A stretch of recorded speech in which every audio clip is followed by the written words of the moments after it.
Well, hello, hello, hello. This is Cindy, your host over at Surfer's Web Show. Make sure that you follow me on TikTok, Facebook, and Instagram, and go to YouTube over at Surfer's Web Show. Subscribe, hit the bell icon to get notified of other awesome videos. And of course, if you comment, I will actually gift you a 3-night vacation here in the US at 3nightgiveaway.com. Make sure that you screenshot your comment. So, a big plug here for the Huntington Beach Surfing Association. I'm so proud to be a sponsor. And also, I like to just say a big thanks to the Wave Sliders Gallery. Dave has been absolutely amazing, and he actually made the Surfers Web Show logo, and he's also an admin for Surfers Web Show on Facebook. So, a little bit about me. I am a professional travel agent, and I have Surfer's Web Show as a monthly podcast. And also every Wednesday is Bucket List Coach Web Show at 1, 2, and 3 o'clock. So, what is this show about? So, I'm in the surf community. I've actually just learned to surf last year for the very first time. Big thanks to McKinnon Surf and Sup Lessons. And I've always had my love for the craft of surfing, watching competitions, and a big shout out to our friend Dan Alive. He passed away in December. He's been such an inspiration in Huntington Beach. And I just want to just show the gratitude for the friendship that so many of us have had with him.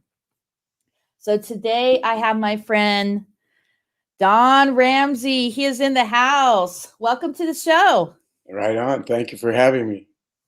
So tell everybody your story of when you first became a surfer and what got you inspired Oh to be gosh. involved in this community. Well, I could go back as early as 1962, but I'll bring it a little forward. I was 10 in 1962. Wasn't surfing then, but I was collecting surfer magazines. But moved forward to about 1963. My dad moved here. He was an aeronautical engineer, and Oh, wow. yeah, because Douglas Aircraft had got the bid to build the Saturn V rocket fuel cell that took the astronauts to the moon in 1967. So my dad worked on that, and we moved here and went to school here. I started at Marina High School in 1966, and everybody was surfing. You know, it was a big deal, and I knew it. I mean, I loved the whole art form of surfing, but I at that time I wasn't a surfer, but started hanging out with surfers, and it just kind of rolled into just catching waves and hanging out at the beach. Nice. And then I really became involved with it probably after I got out of the Army. I did nothing but surf. I got out of the Army in 1974, and and and surfing just became a way of life for me.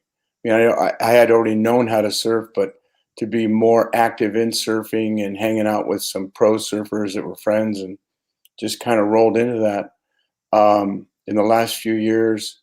And I still surf now. I don't surf as much as I used to, but I still can catch waves.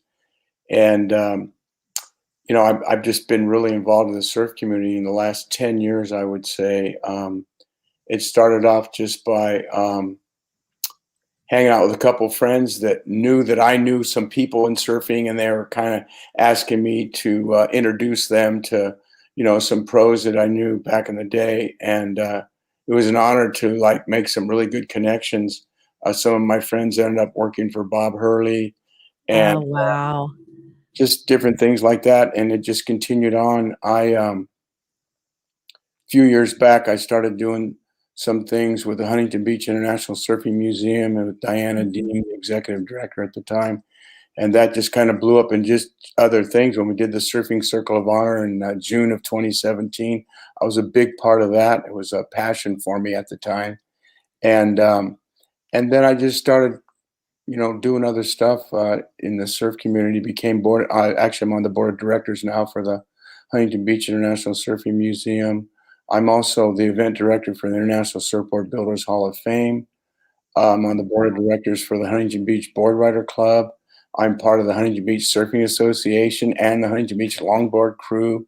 I'm also executive director for the Huntington Beach chapter of California Surfing Day, which we really haven't had a chance to blow that up, but we're going to, believe me.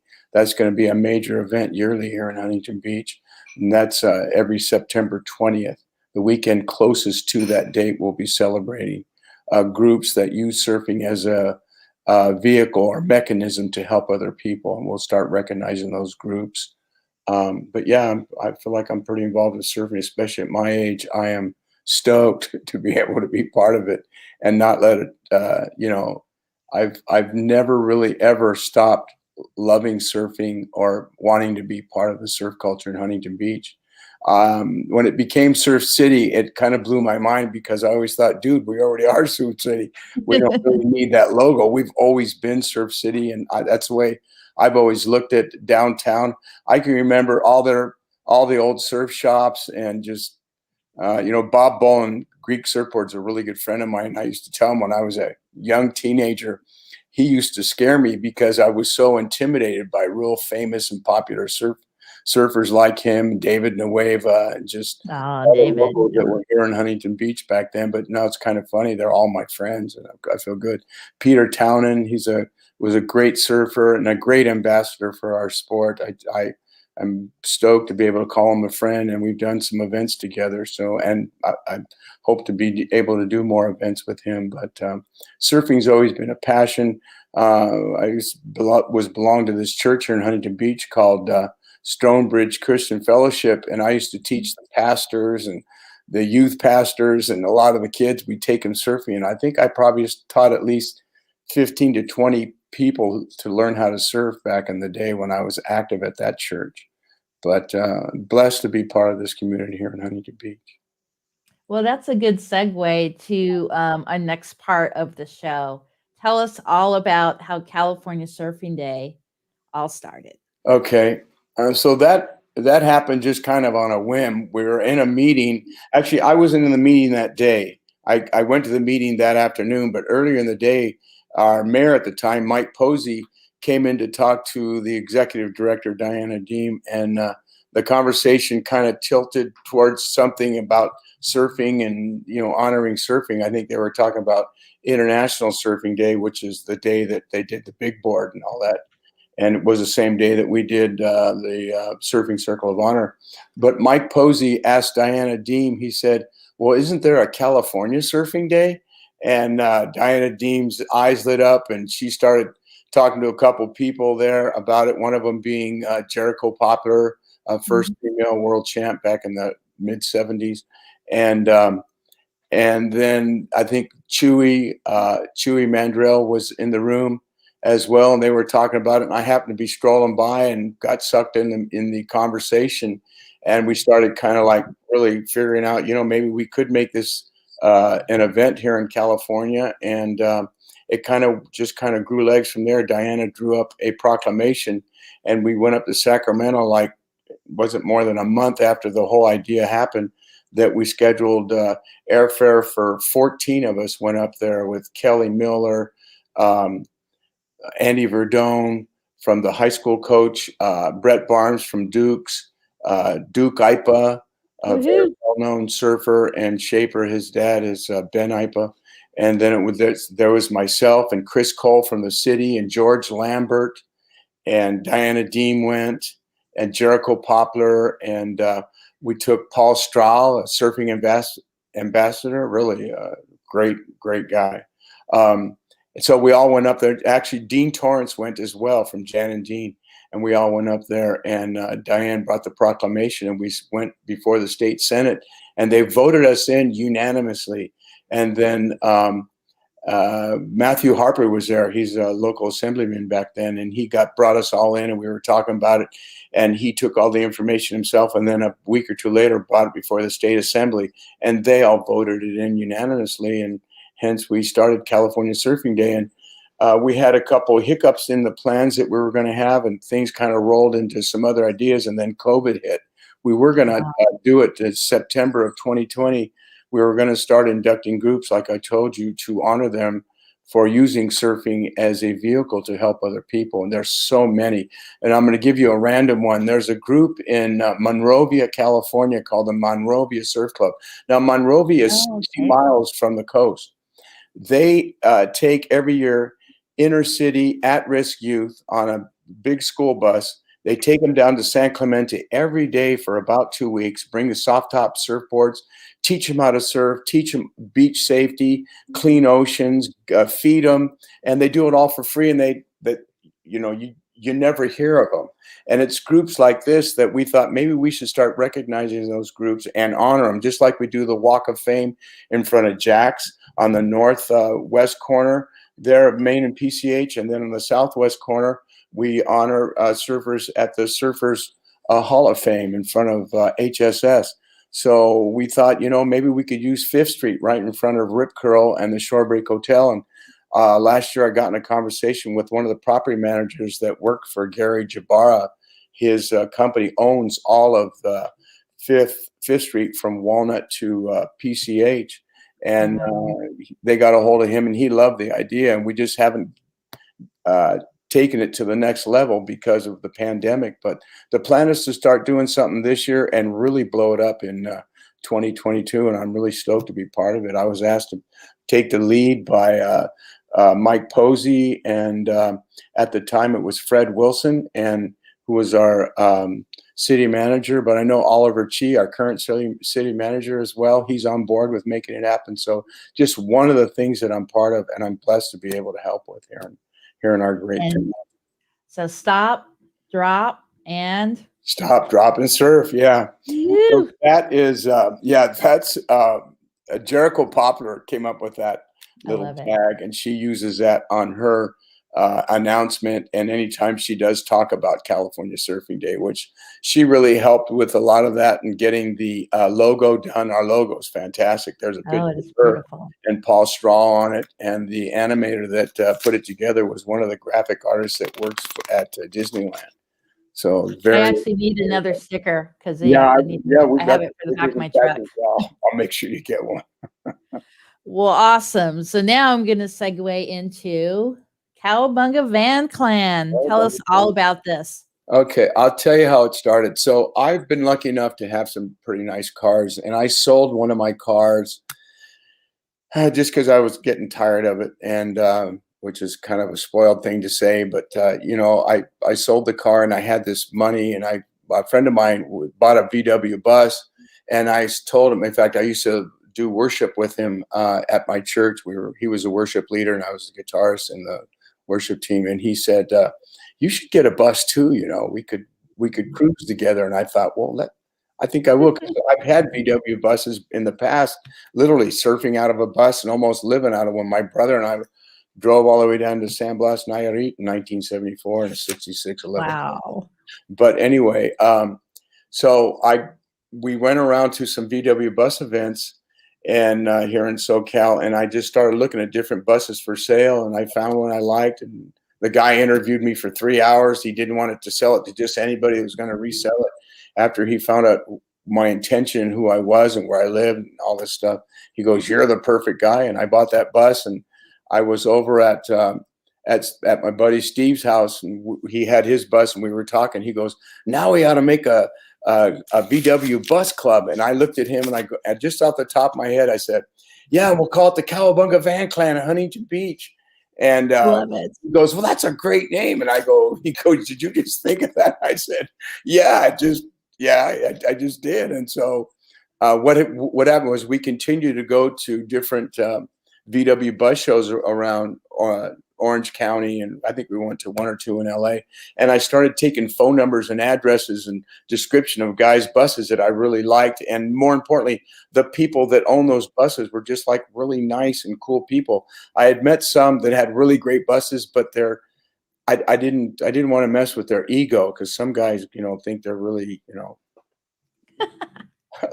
anyway, so I took all that list, and I had this big jar of quarters, and my buddy owns Pristine Porsche over there on Olive and Fifth Street, Dick Thorpe, a good friend of mine. And I said, "Hey, Dick, on a Sunday when you're completely closed, why don't you let me have your corner lot there, and I'll put buses on it, and I got a bunch of quarters. We'll just line them up on the street and I'll pay for the parking meters, and we'll have a bus show." And he goes, "That's a great idea."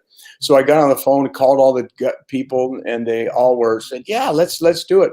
And I had my friend Sam Burnell make a graphic little poster announcing this event. I went to all the business owners on Main Street and knew a lot of them. They said, yeah, put it in the window. And so I just kind of guerrilla market it. And we had it on a Sunday, like in August of 2014, I think.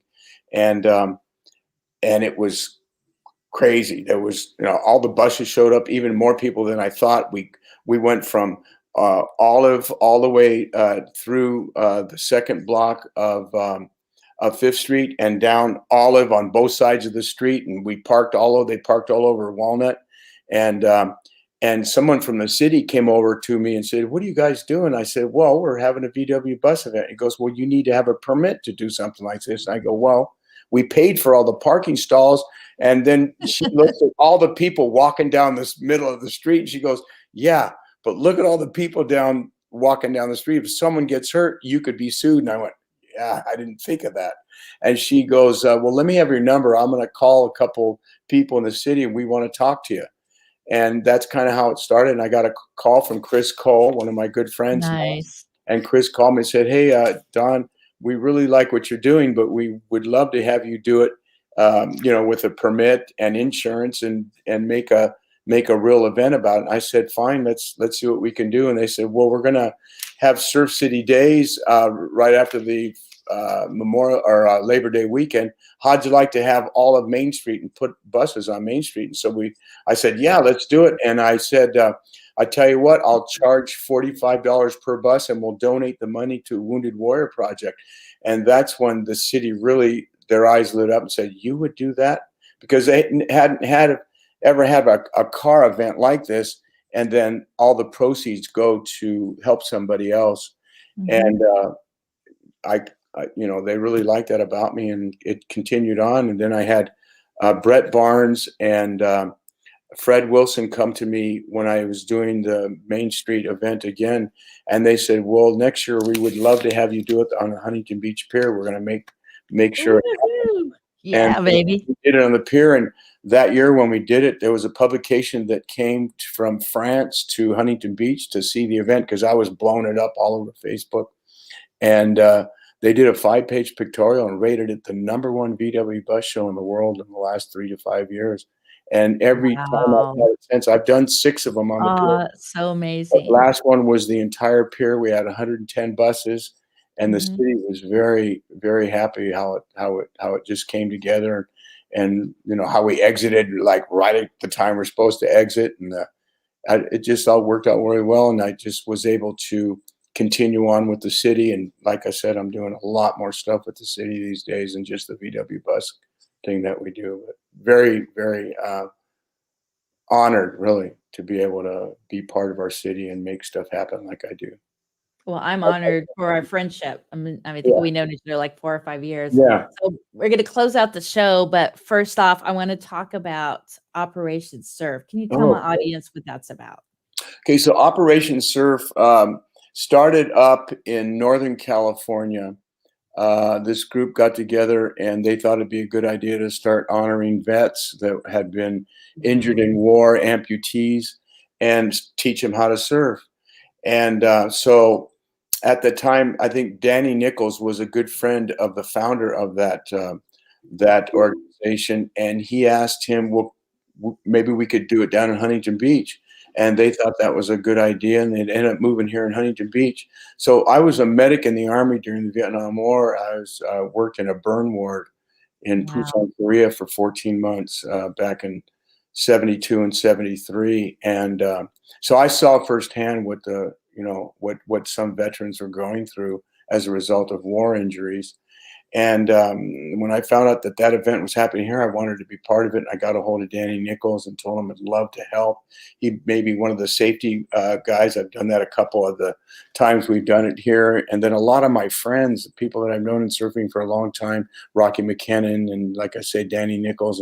But there's other people, Clint Carroll and some of his staff, they go out. And so we have some of the best surfing instructors in the world here in Huntington Beach. So be able to have that event here like we do for 6 or 7 days. They get first class treatment at all our hotels, all the meals at some of our restaurants. It's all covered. And and it's a great event. Now, Danny Nichols has moved on with it, and he started another group called Operation Open Water, and Okay. I'm going to start benefiting that group as well when I do the air show. So what happened year before last, I did the air show and put 65 buses on Main Street. Kevin Elliott, the guy who does the air show, Code 4, asked me to, I said, well, so we're going to generate some revenue. What charity would you like to give it to? And he says, well, Operation Surf. I said, beautiful. And so Awesome. we had the big VIP party at the Shorebreak Hotel, and our band was playing that night at the pier right after the air show, which is another fantastic event. But I was able to leave there, then went over to the VIP party and had the big check, and Danny Nichols didn't know anything about it, and Kevin Elliott said, "Just Danny Nichols in the house," and he raised his hand, "Come on up here." Then he got me up there, and I presented him with the money, and he was very, very happy. It was just an honor again to be able to help our community and another community. You know, it's all about service to others, I think, is what I want to say. Yeah. Yeah, being a servant leader. Actually, next year I'm working on having a little retreat. So it's going to be like some surfing with Rocky, and then get people to do like a yoga class, and maybe we could kind of collab with you on the Oh, yeah, van plan, like definitely. during that same time. Love it. That'd be really amazing. Love that. Yes. Well, is So there anything else that you would like to mention I before we would. close out? So we're going to be doing this event. It's called A Great Day in the Stoke. And right now I'm working with the mayor. I'm working with community services, Oliver Chi, our city manager. There's a group called A Great Day in the Stoke. And what they want to do is bring their surfing clubs to Huntington Beach and have just a great day in the Stoke. And so they're all inner city, all African American. And it's a great way for us to show our diversity and the way that we honor different people for what they do. So that's in the work. I'm actually meeting with community services and their founder, a guy by the name of Nathan Flewellen. He came to town last week. We met with a couple council members and the mayor, and we're going to be doing that again this next Thursday. He's coming to town, and we're going to start setting it up. So I'm going to have everybody's attention, and we're going to make that event happen. So expect to see that the next couple months. That'll be a big event for our town. We hope to make it an annual event. So yes, that sounds so awesome, and I definitely like to hear more about that. yeah. So I'm going to pop you in the green room if you just hang tight for about 30 seconds, and I'll meet you back in there. All right, Okay? very good. Thank you so much.